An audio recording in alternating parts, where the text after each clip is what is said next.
Welcome to the Best 5 Minute Wine Podcast with Forrest Kelly.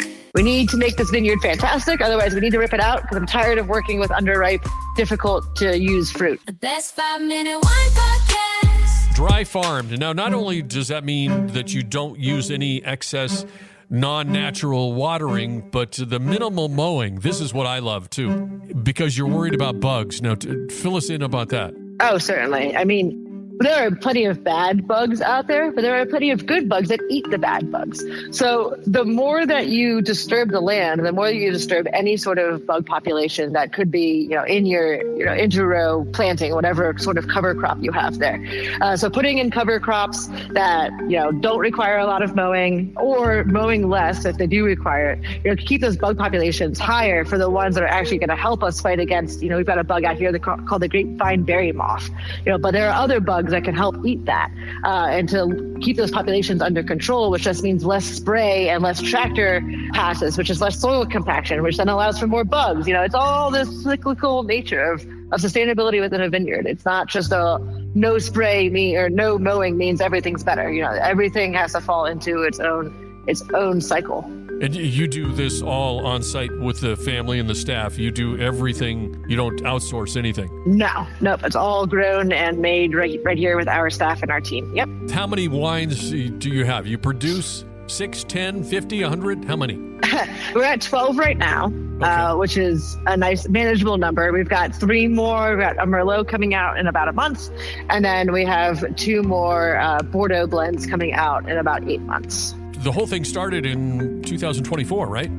When you started producing? Yeah, so we started producing because we knew that we were going to launch this. We started producing in 2022 for this project, but we didn't open until December of 2024. So out of these wines from your Albarino 2023 all the way down to the unoaked Chardonnay 2023, are there highlights? Or all of them? You're proud of all of them, obviously, but some. What's your favorite? Yeah, man, you can't ask the winemaker their favorite wine. No. I would say my favorite right now is actually our Barbera. There's been a lot of success. There's about 3 or 5 vineyards in the state right now that are growing and working with Barbera. We've really loved having it on our property. The 2022 is specifically a fun one. It's actually on a kind of challenging site. It's about 18% slope, and it's got a tree line that's not ours to manage. So we get a lot of shade in the morning, which just causes delayed ripening and uneven ripening. And in 2022, my uncle is our vineyard manager, and I went out and I said, Eric, we need to make this vineyard fantastic. Otherwise, we need to rip it out because I'm tired of working with underripe, difficult to use fruit.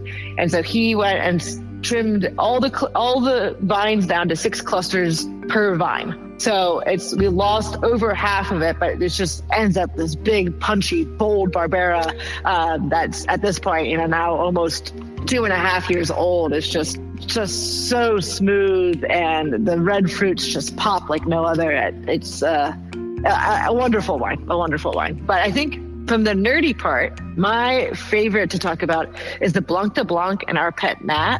That was actually the same Chardonnay grapes from the same lot, picked the same day, pressed together, settled together, and then put into 2 different tanks for fermentation, but using the same yeast, and the kinetics were almost the same between the 2 tanks. And one of those tanks ended up as Pet Nat, put down at 0.3 bricks remaining, and the other one was fully finished and then went through a full traditional method, Champenois, for carbonation to make the Blanc de Blanc.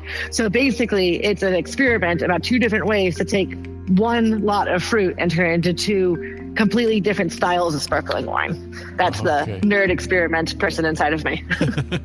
Going back to the, how do you pronounce it? Barbera? Barbera, yep. And it was your uncle? Yeah, my uncle. Okay, so when you told him to trim the vines on the Barbera, did he give you like, what are you talking about? And you were saying, no, this is what I want. And then he said, do you think that he kind of went radical on you just to prove a point? Like, okay, she wants them trimmed. I'm really going to go for it. Yes, he is very competitive like that. So 100%, that is exactly how that went down. He's getting a little closer to retirement. He doesn't spend as much time, hand labor in the vineyard. It's usually, he'll tell the team to take care of it. And maybe he's on the tractor spraying or, something to that effect. But no, for this one, it was all him. He didn't let anyone else take care of this pot. It was just him. He was going to prove me that it didn't make a difference. And it was an absolutely amazing wine. And now it's the protocol pretty much year after year. Yep. Yeah, it's always fun to go neener, doesn't it? Yeah. It's a tricky one when you've got, the inside winemakers and the outside grape growers, which we have to work together because all quality starts in the vineyard. The best 5-minute wine podcast. Don't forget my favorite part. Oh, please like and follow. And you can like and follow us on our social media and join in our collaborations. Just like our website, thebestwinepodcast.com, on Insta, X, you know where. The Best Wine Pod. The Best Wine Pod. Oh.